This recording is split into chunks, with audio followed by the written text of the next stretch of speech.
Would you believe it if I told you Canada's most famous soccer stadium, the one built for Major League Soccer, wasn't good enough for FIFA? Toronto's BMO Stadium, home to Toronto FC and countless iconic matches, is being torn apart and rebuilt from the inside out.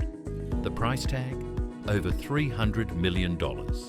And here's the twist. This isn't just a renovation, it's FIFA's demand for survival. This is the story of how Canada's soccer crown jewel is being reforged into a global World Cup arena. But the question is, can it handle the pressure? BMO Stadium wasn't supposed to carry this kind of weight. Opened in 2007, it was a proud moment for Canadian soccer. Finally, a modern home for the sport in Toronto. With a modest 20,000 seats and a clear view of the Toronto skyline, it was built for MLS, not mega events. And yet, less than 2 decades later, the stadium faces the biggest challenge of its existence, the FIFA World Cup 2026. The rules are brutal. FIFA doesn't just want a stadium that looks good on camera, it demands global standards.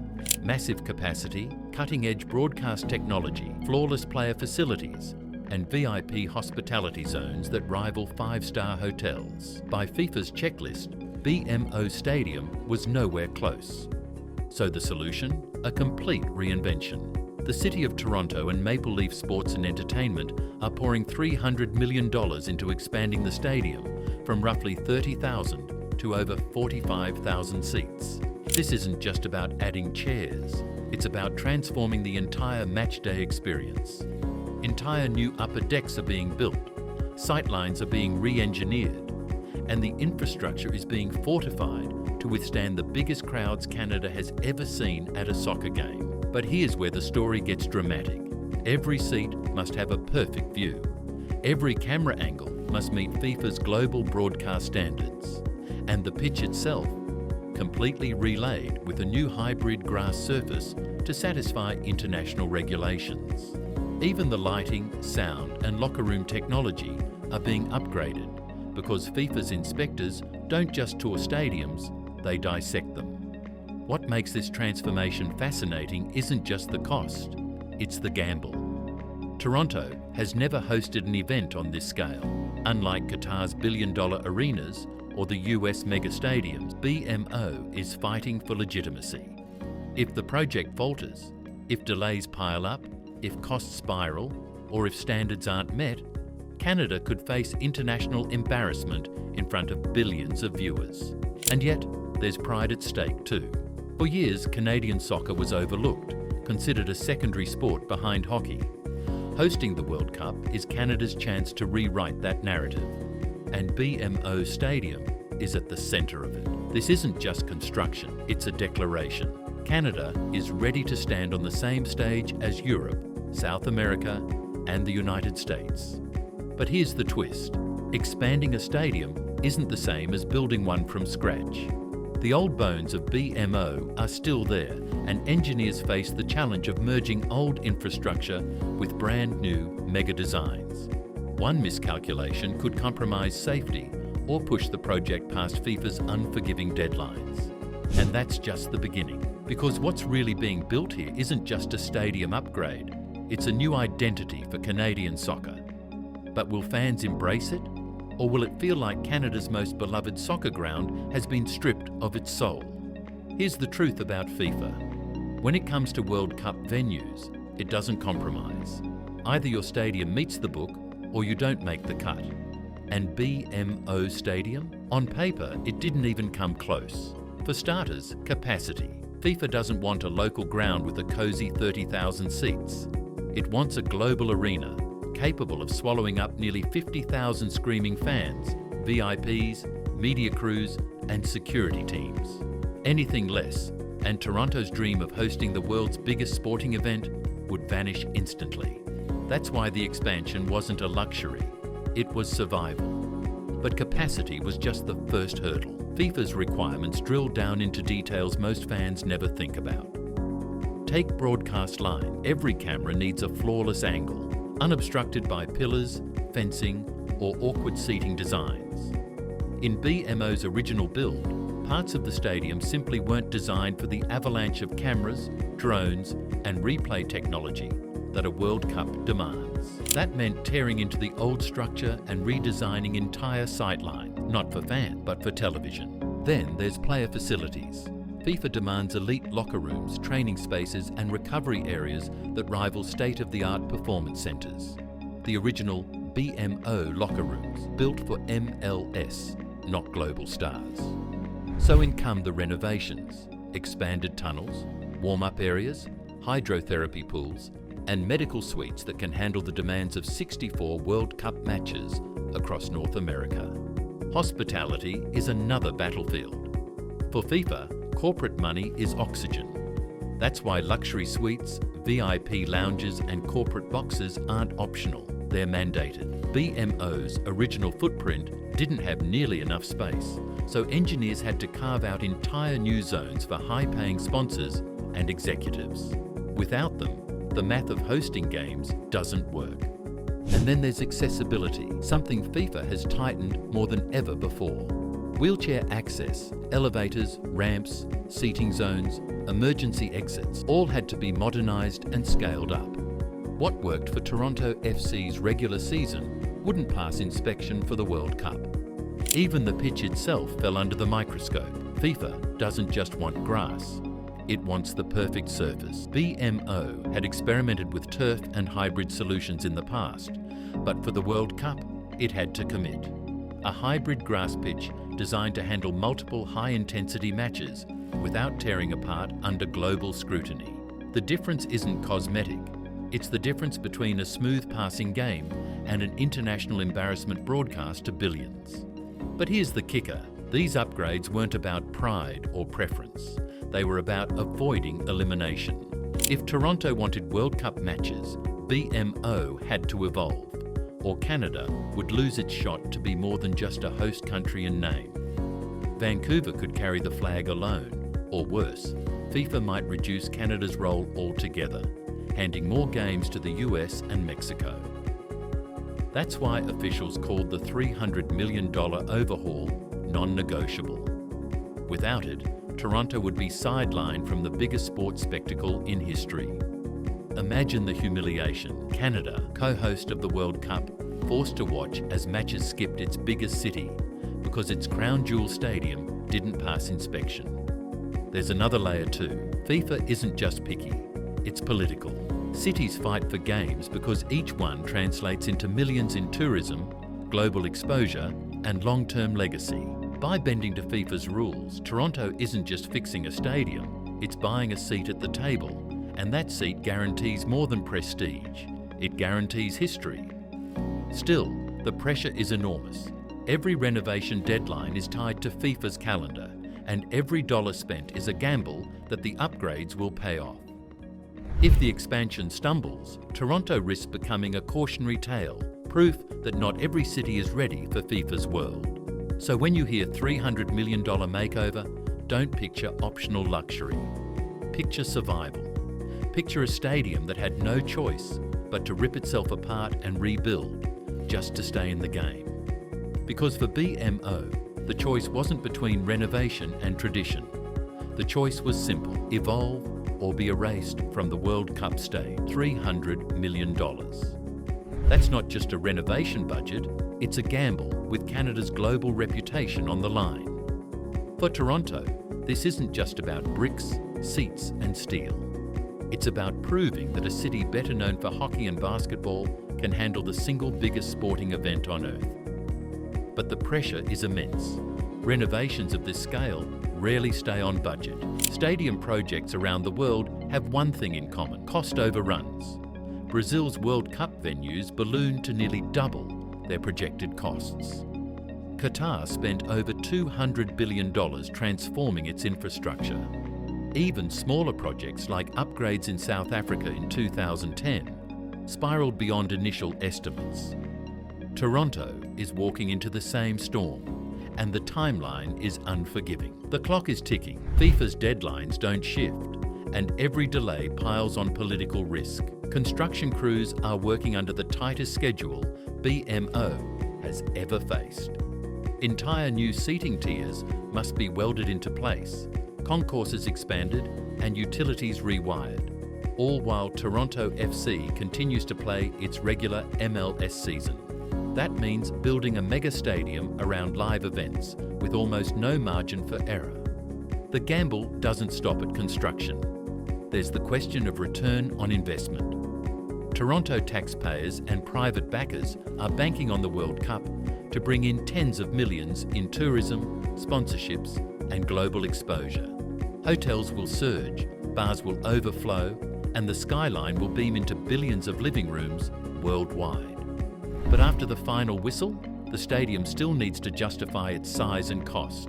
Toronto isn't Madrid or Rio. Filling 45,000 seats week after week is no guarantee.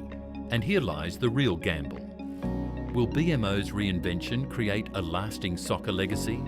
Or will it become another oversized arena struggling to find purpose once the global circus moves on? Canada has dreamed of moments like this for decades. Hosting the World Cup is the chance of a lifetime. But it comes with a price tag that could either launch Canadian soccer into a new era or weigh it down for years. One thing is certain, failure isn't an option. Because if this gamble collapses, Toronto won't just lose money, it'll lose credibility on the world stage. For fans, BMO Stadium has always been about one thing: atmosphere. The chants, the drums, the intimacy of a ground where you felt close enough to touch the pitch. But with FIFA's reinvention, the question isn't just what's being built, it's who it's being built for. Because here's the reality: FIFA doesn't design stadiums for the average supporter. It designs them for television audiences, VIPs, and corporate partners. Every new luxury suite, every glass-walled lounge, every padded seat for executives comes at the expense of the raw, gritty energy that made BMO Stadium special.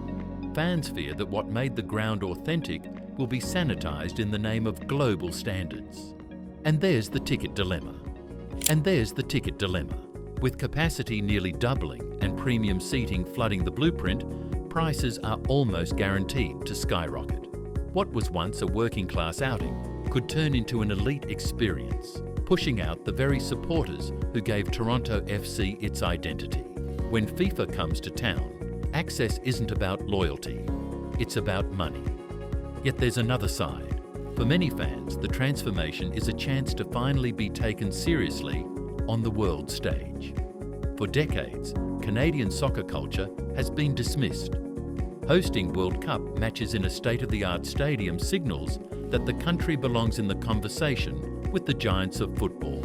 That pride, seeing Toronto broadcast to billions, means more than the cost of a ticket. Still, the tension is real. FIFA wins no matter what. It cashes in from sponsorships, television rights, and global tourism. Toronto wins prestige. But do the fans win? Or do they lose the very soul of their stadium in the process? This isn't the first time supporters have faced this question. In Brazil, in South Africa, in Qatar, fans were promised legacy projects that would benefit locals. Instead, many stadiums became empty shells once FIFA left town. Will Toronto be different? Or will BMO become another cautionary tale, glorious for one summer, hollow the next? Because at the heart of this transformation isn't just steel beams and seat counts, it's identity. And the fight between FIFA's vision and the fans' connection to their stadium is only just beginning. Behind the concrete, steel and headlines about BMO's reinvention, there's another story, one that has nothing to do with goals or glory. This is about politics. And in Toronto, the World Cup has become a battlefield of power, influence and risk. City officials were caught in a bind from the beginning. Hosting World Cup matches is a once-in-a-generation opportunity, but FIFA doesn't hand it out for free. Toronto had to promise massive upgrades, commit public money, and guarantee FIFA control over ticketing, sponsorships, and even city branding during the event. For politicians, it's a gamble. Say yes, and you risk accusations of wasting taxpayer dollars. Say no, and you become the mayor who turned away the World Cup. The funding tug-of-war has been fierce. Toronto City Council, the Ontario government and Ottawa have all sparred over who pays what. Each level of government wants the prestige of hosting, but not the full bill. And FIFA, it doesn't negotiate, it dictates. The city must deliver, or the games go elsewhere. That leverage left Toronto with little choice but to commit to hundreds of millions in upgrades. But politics isn't just about money, it's about legacy. For leaders in Toronto and Ontario, the World Cup is a political trophy. They can stand at ribbon cuttings, pose with FIFA officials, and claim credit for putting Canada on the global stage. Success means prestige that lasts beyond the final whistle. Failure means headlines about cost overruns, chaos, and mismanagement. And then there's cities like Vancouver are waiting in the wings, ready to take on more matches if Toronto stumbles. That competitive edge raises the stakes even higher. No politician wants to explain why their city lost out, while another province cashed in on tourism and international attention. In the end, the World Cup isn't just about soccer, it's about control. FIFA calls the shots. Politicians scramble to meet demands. And taxpayers are left wondering if the billions generated will actually flow back into the city or vanish into FIFA's vaults. BMO's reinvention may be Toronto's crown jewel, but it's also a political gamble with winners and losers far beyond the pitch. For Canada, this isn't just another tournament. It's the biggest global spotlight the country's sports culture has ever faced. When the 2026 World Cup kicks off, Toronto and Vancouver won't just be hosting soccer matches, they'll be representing an entire nation on a stage watched by billions. And the stakes couldn't be higher.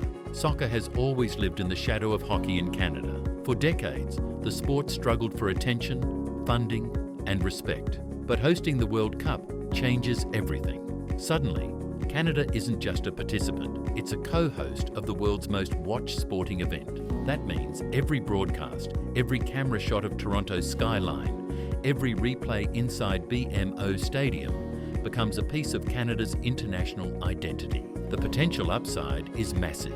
Economically, the tournament is expected to pump hundreds of millions into the Canadian economy. Hotels will be packed, airports overwhelmed, restaurants overflowing. Global media will descend on Toronto, showcasing the city's culture, diversity, and infrastructure. For tourism, the payoff could last years after the final whistle. But the bigger prize lies in legacy. If BMO Stadium delivers on its reinvention, it could ignite a soccer boom across the country. Young players, inspired by watching legends compete in their own backyard, could fuel a new generation of Canadian talent. Toronto FC, the Canadian Premier League, and even grassroots soccer programs stand to benefit from the exposure and the facilities left behind. Yet there's a darker side. The World Cup spotlight is unforgiving. If Canada stumbles, if stadiums aren't ready, if logistics collapse, if fans feel priced out, the embarrassment will be global. Unlike the Olympics, where goodwill softens criticism, FIFA's World Cup comes with ruthless judgment. The cameras won't just capture the goals, they'll capture the chaos too. And then there's the question of identity. Will Canada seize this chance to showcase itself as a rising soccer nation? Or will it fade into the background, overshadowed by the United States megastadiums and Mexico's rich footballing history? Toronto's BMO Stadium is at the heart of that question. Its transformation isn't just about fitting FIFA's mould, it's about proving that Canada belongs at the table of world football. Because once the spotlight switches on, there's no turning it off. The world will be watching. And what they see could define Canada's soccer future for decades. So what will BMO Stadium really become? On paper, it's Canada's World Cup crown jewel, the moment Toronto steps into the global spotlight with a stadium fit for the biggest stage in sports.